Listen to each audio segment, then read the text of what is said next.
Right, hello everybody, and happy National Poetry Day. My wife said I had to say that this evening. She's also given me an art poem to read out, which I'm not going to do yet. I might do it later. But anyway, it's lesson. I think it's lesson 4 now. So we've done 3 lots of drawing with pens and biros and pencils, and we've learnt loads of different techniques. And tonight we're going to take that one step forward, one step further by adding. We're going to start working with some watercolors this evening. So I found, or I've worked out 4 different techniques that we can try out to help us paint with watercolors. Some of you might have a bit of experience with them anyway, but it's quite nice to have a look at a few of the techniques that you can use. So what I've done essentially is I've taken a picture of a tree, which has got some nice contrast on it and lots of detail and things like that as well. So I'm going to show you what I've been doing. There's a few techniques. What I've done is divided it into 3 sections so you can see the different techniques and how they might look as well. So we're going to have a look at some of that this evening as well. All right, okay, so what we'll do is we'll go over to the wall and have a quick look. Okay, so just a little reminder just here of what we did last week. So it was quite good last week because what we did is we did a whole range of really nice techniques using the different pens. So we had the rollerball and we had the barrel or B-roll pen, depending on how you like to call it. And then we also used a little bit of bleach or sanitizing fluid. You can see a bit of it at the top of this sheet just here as well. And the other thing you could do with the pens, of course, is make the ink run. And you could also paint with the ink that had run. So I've started to indicate some ideas of leaves and then watered down the bits in the reflections to create more of a distorted effect on there. Okay, and of course working back into it with a bit of biro too. The interesting thing about it was that you got different colors with the different pens. So the barrel pen up there in the top left hand corner turned a nice pink and blue, whereas the other ones were a little bit more of a kind of just an ordinary kind of grey, but when you added bleach to it they turned yellow. So quite interesting lesson there with all of that.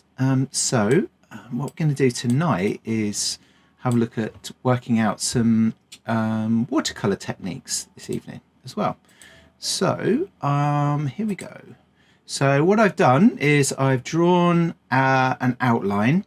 Now you can paint with this outline if you wanted to. You could print it out so that you could start experimenting with the watercolors on top of the drawing. This is the picture that I've worked from just here. So it's a really kind of weird and twisty image of a tree with these soft backgrounds on here. And the reason I chose it, as I mentioned earlier, is because it's got some really nice contrasty areas on it. So we can get the light and the dark areas whilst also looking at maybe being a bit more subtle in the background. So I sketched this tree out. I did use a pen purely because on the screen and on the camera here I wanted to make sure that you could see what I'm working from, but ultimately you could just do it in pencil.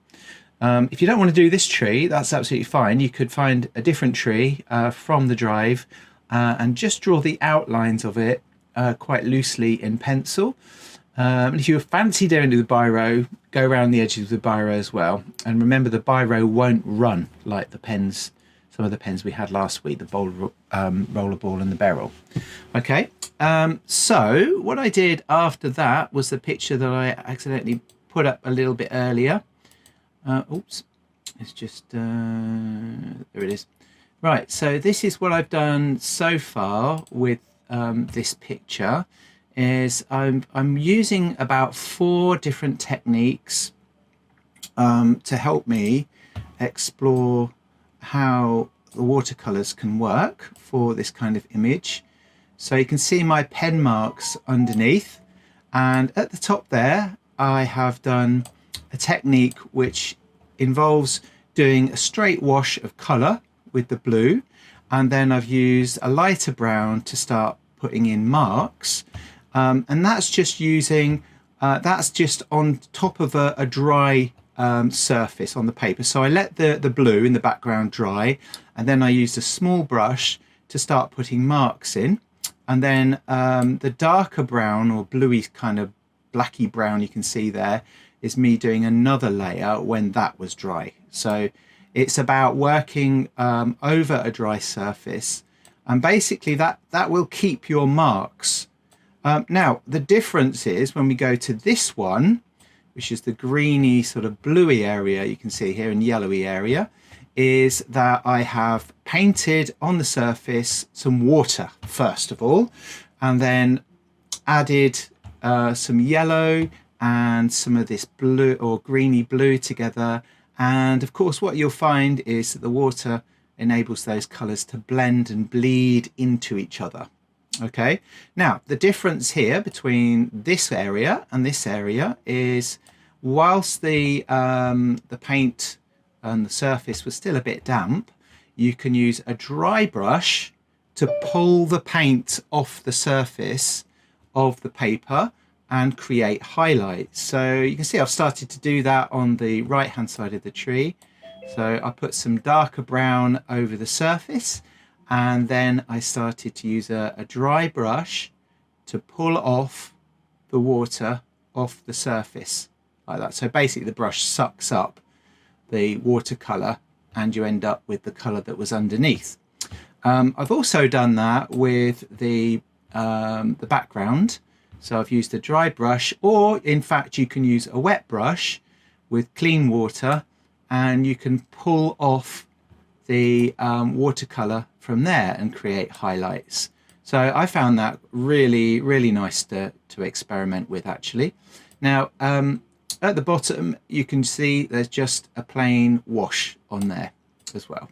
All right, now the other thing you can do is you can lift paint from a dry surface as well by using a wet brush and go over the surface to pull off the paint. The other thing that I found quite useful is using a paper towel as well to take the paint away. So again, you can add highlights. Now you can see, let me just make that a bit smaller again. You can see that in the tree trunk, I've started to add a third layer of paint onto the surface. So in the middle area there, you can see that really dark area in the center. That's like starting to create that contrast that I always talk about between the lightest and the darkest areas, to help that twisted ancient oak start to look more three-dimensional and so forth, like this one. All right, so that's what we're going to do this evening, is we're going to be drawing out a tree. If you don't want to do a tree, because you're getting, I know a few people have said, oh, we're doing trees all the time. We won't be. We'll be going on to some other things, but certainly this picture in particular is pretty good for this lesson.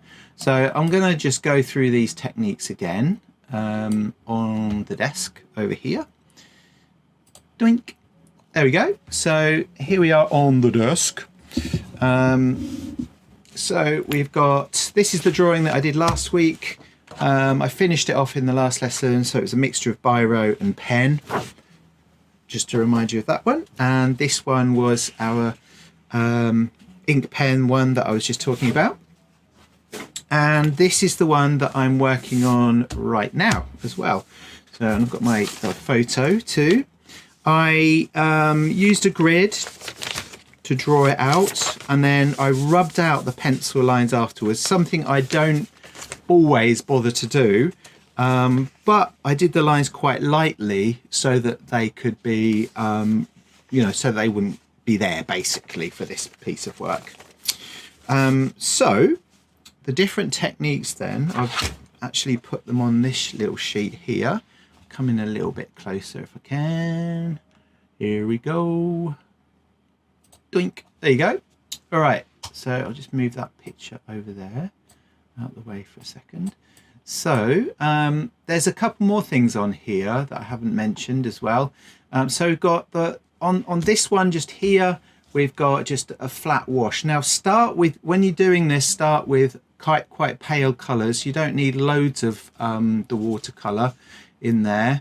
Obviously you need water to spread it around a bit, but start lightly, because if you start lightly you can build on top of all of those layers and make quite a rich deep sort of painting as you progress. So it's about creating layers of colour. This one was a blend just here from a yellow to a green, and over here I did some brush strokes on a wet area of paint, and here I let the colours bleed into each other. So I've written down a few of the techniques here, which I'll go through now. Now, if you've got these things, you could create your a copy of this. So if you print out the tree from the website, so this is a printout of the drawing I put on the screen earlier, and you use carbon paper, you can really, this took me about 5 minutes just to transfer onto the paper here. So you can do that. And then let me just see if I'll come out a little bit again, so that you can see everything. There we go. All right, so what I recommend you start with for this is start by covering the whole area that you're going to paint. So I did, because I wanted to try different things out with this one, I did blue, then I did the greens and the browns. I haven't done anything down here yet, but it might be a combination of these two techniques here, plus some pen maybe as well. So a flat wash first of all, and you want something like a flat brush. Actually, what I'll do is I'll turn this upside down like that. So this is a flat brush just here. So it's just got a square end on it, and it's brilliant for creating these areas of flat colour. Okay, so let's just bring this over here a bit so we can see a little bit more. And I'll get rid of that, and I'll get rid of that for a minute too. All right, so you can get a bit more light on it as well.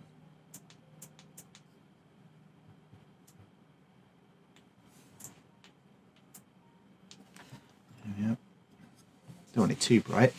Okay, so let's just get my other brushes out of the way. So I'm just going to do, again, I'm going to do a wash of like a blue over the top. The type of blue I've got is sometimes written, it depends on what sets you've got, it's sometimes written on the actual trough here. So this is cerulean blue, just here, if you're interested in that. So you don't need lots and lots and lots of paint to begin with, and then I just brush it over the area. I don't want it to be too dark. In fact, you might not be able to see much on there. Let's do it a bit darker anyway.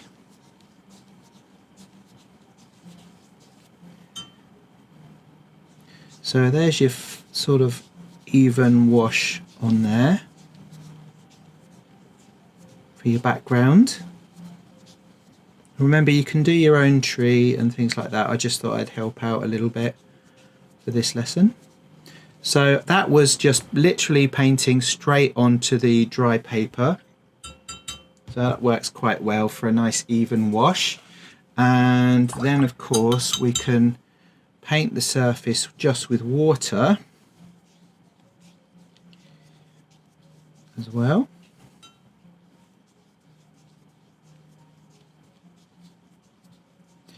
And then we'll get, let me see, we'll just go for the yellow again, bit of yellow. So don't forget as well to, as your water gets dirty, do remember to change it, because it will affect your colours, of course. So I'm just gonna, now I could use more of a rounded brush for this actually, but I'm just gonna go for it.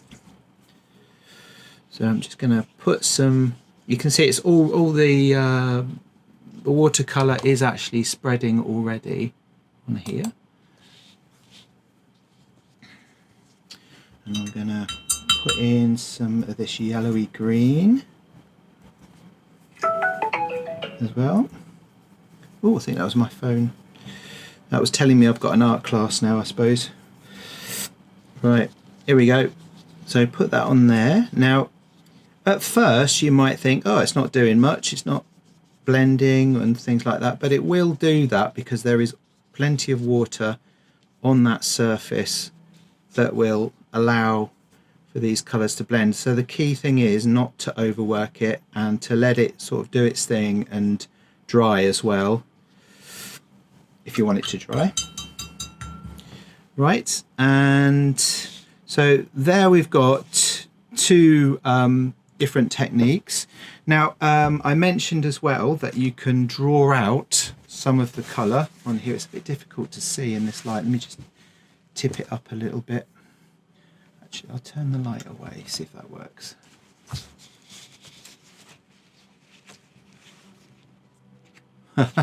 Right, okay, so a dry brush, and I get a tissue in my hand here, and you can see that I'm lifting it off there already. It's a bit hard to... So a bit of tissue to wipe your brush periodically. So in the picture, the background is much kind of lighter and there's more white, so you can start to pull off. And the other thing I was doing, of course, is you could just do that as well with the tissue. Get a slightly bigger brush so I can get more of the... That's better. So by using a dry brush you can pull it off nice and quickly and start adding your highlights and things in. So I've just made that area around the tree a little bit lighter here, and then with the tissue, which is why I put that on the list this week, you can pull off areas too. So it adds a little bit of a highlight there. You can do it much more than that. And then you could also use a brush with clean water, which seems to be working better in this case, to pull the paint back off again. Like this.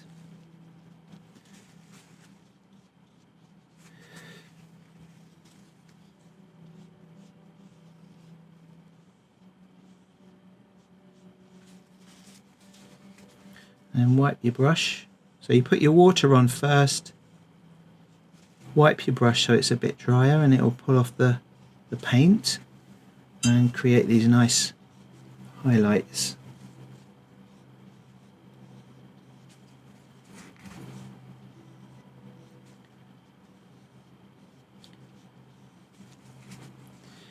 Now obviously sometimes this it continues to spread too.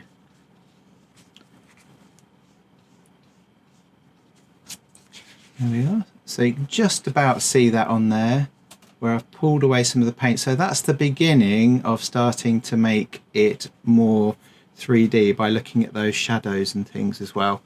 All right, so we go back over to this one.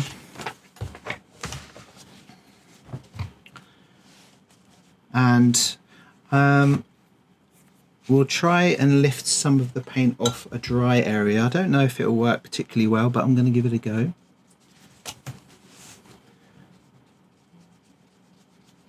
Yes, it does. It starts to lift it off a little bit. My water needs changing already. And a tissue as well. Yeah, it does lift some off, but it doesn't work quite as well as when it's wet. So let's try and add some more paint to this part of the tree just here. I'll bring the picture back over. See if I can grab the oak. There he is. So I'm going to do a little bit around here and we'll see how we get on. So I'm mixing a dark brown with a bit of a yellowy brown here, and if you want your browns to go a bit darker, add a touch of blue. That usually works really well. And then I'm going to paint this area in, and remember it's about layering everything up.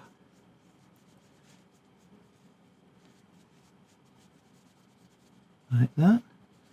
So in other words, I can start in quite a pale way, remove some of the bits that I don't want,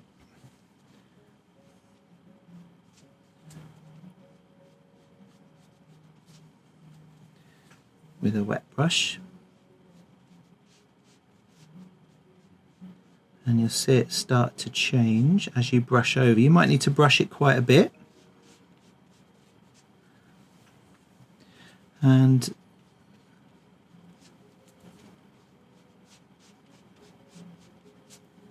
it starts to lift off. So I'm dipping my brush in the water quite a lot to be able to do this.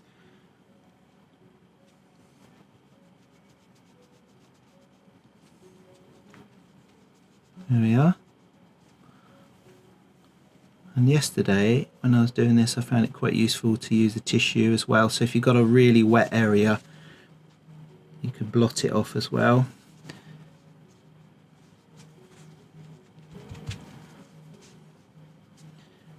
So it's a gradual process that you're doing. So don't rush it, take your time. And enjoy the paint itself, because I think that's one of the things that, you know, you're very keen to sort of get somewhere with a painting, but if you take your time, it can be really enjoyable to the point where you get absorbed in what you're doing. So I've got a light area here. I can add a little bit more shadow, so I've got a slightly darker colour. Now remember, the paper is going to be wet here now, so it will start to bleed, or it'll be easier to spread anyway. So I've just added a bit more shadow in there.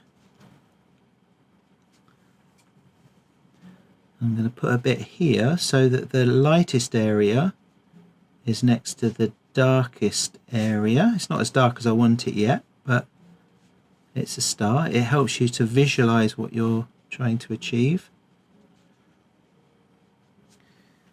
And get a bit more the dark color, like that. Now the other technique, which is slightly different to this, because this is obviously wet paper here that I'm doing, is that you can literally brush over the top of a dry surface with your brush to create the marks that represent some more of the detailed areas, I suppose. So I've just mixed a darker brown.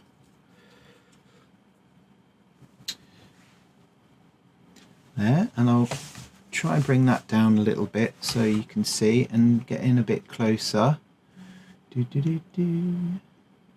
Blink. Right, so on here, look, I can be a bit more precise. So obviously I'm using quite a small brush here,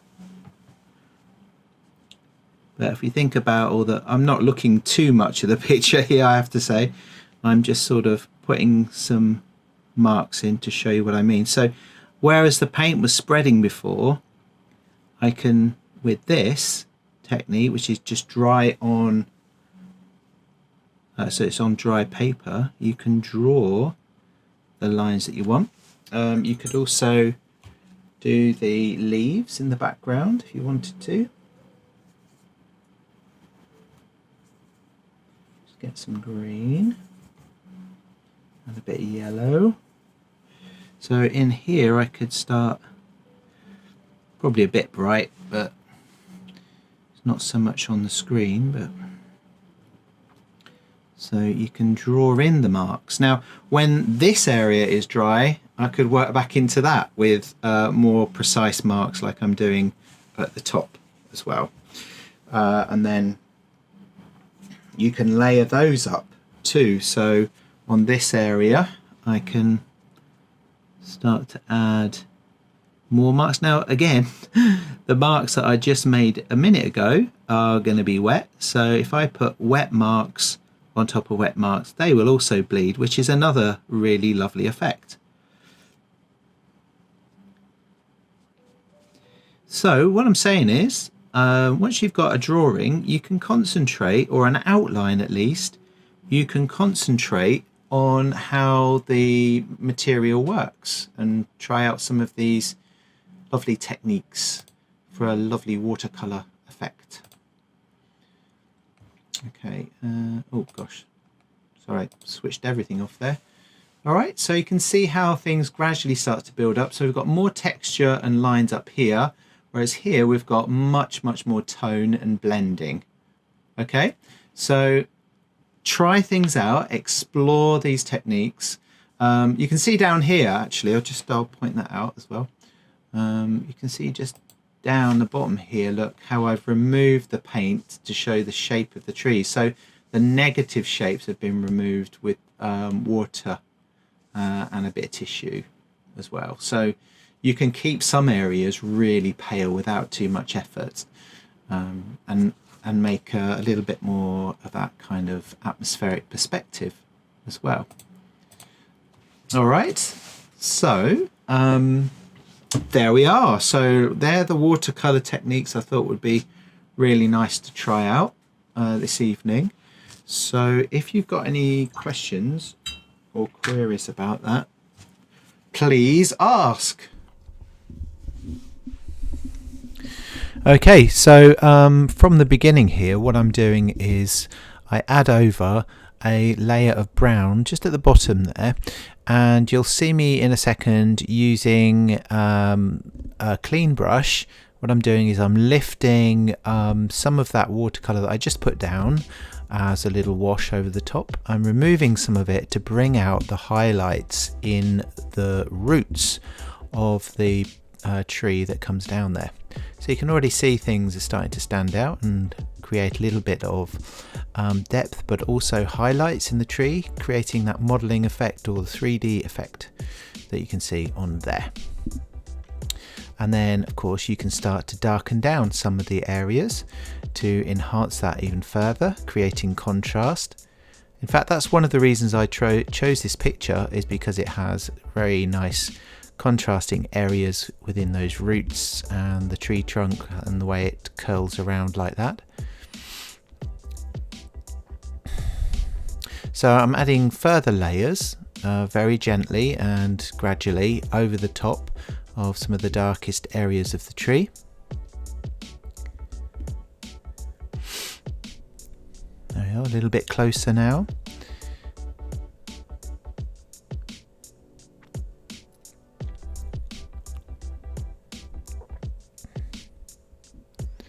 So the nice thing about this technique as well is if you've got colours underneath, they're going to come through when you lift those colours off there. So I found that you know, you can lift the colour out of an area that is dark or painted and dry already. So use a wet brush for that.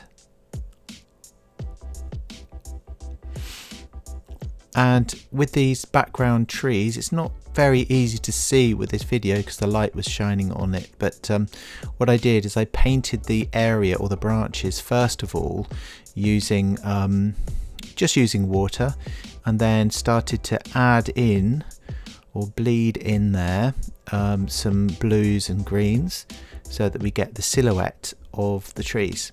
And obviously that darkens down the trees and enhances the area that I pulled out earlier right in the background, which is almost just white as it is in the picture.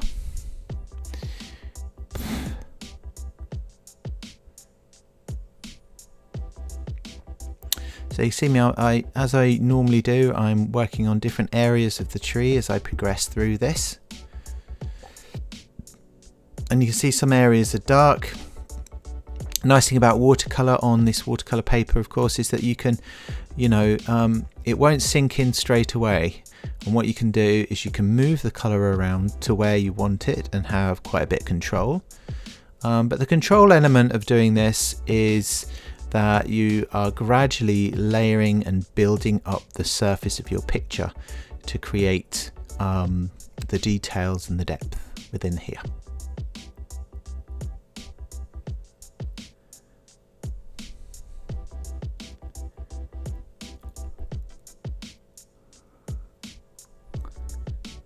So I try to avoid doing the left hand side of the actual tree because I wanted to use that in the class the next day. But as you can see, I'm adding some more sort of bluey tones in here. So whereas I've got, like, you can see that the tree trunk is kind of a brown sort of colour. What I do is I add a little bit of blue into the brown to make it slightly darker and a bit duller, so this doesn't end up being really vividly bright. And obviously the colours that I'm using here are different to the actual photo, but I'm not too worried about that. I quite enjoy experimenting and exploring how to layer these colours. And you saw me just there, look, using some tissue paper. So you can also use the tissue paper. If you put some water down, you can pick out some of the paint by adding some tissue on the top to draw it back out again and create stronger highlights.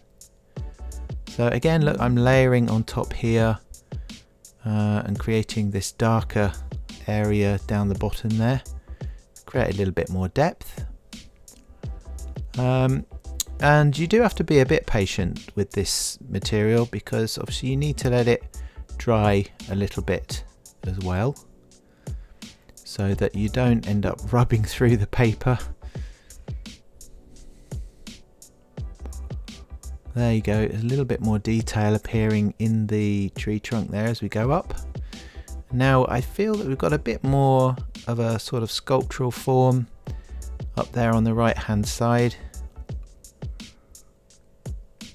starting to emerge a little bit more now. And this is literally just stippling with the brush to create the leafy effect that you can see appearing here. It's a lovely sort of yellowy green colour, and to darken it down I've just got a different green, darken that down. And the bit that I just added at the bottom, I noticed that it was kind of a little bit of a gradient or a misty sort of effect in the back, so I added some water, added some paint, and then let that bleed through the background there. And then as we moved towards the end of the lesson and it was dry enough to work on, I used my biro pen to add in some mark making of my own onto the tree trunk to enhance the textures again. Now, of course, I don't finish this, but certainly had a fantastic time doing it. This is going a bit darker. And what I just did there is, just at the top there, is I noticed that that whole area of the tree trunk was kind of just a bit more in the shade. So what I did, in actual fact, is add a little bit of a blue, kind of some blues over that whole area to sort of push it in even more, and then create that even stronger contrast in the trunk as it goes up and around and the light hits parts of it. So have a go at the 4 different techniques that I showed you using this picture or a similar picture. Look for a picture that's got some contrast in it, and explore the gradual layering process of watercolour and how to lift paint off to create these highlights as well, and explore, mixing the colours and perhaps bringing in a little bit of biro later on. So anyway, I hope you've enjoyed the lesson this evening, and what I'll do is I'll catch up with you again next week, where we'll be doing a little bit more of this watercolour. See you soon.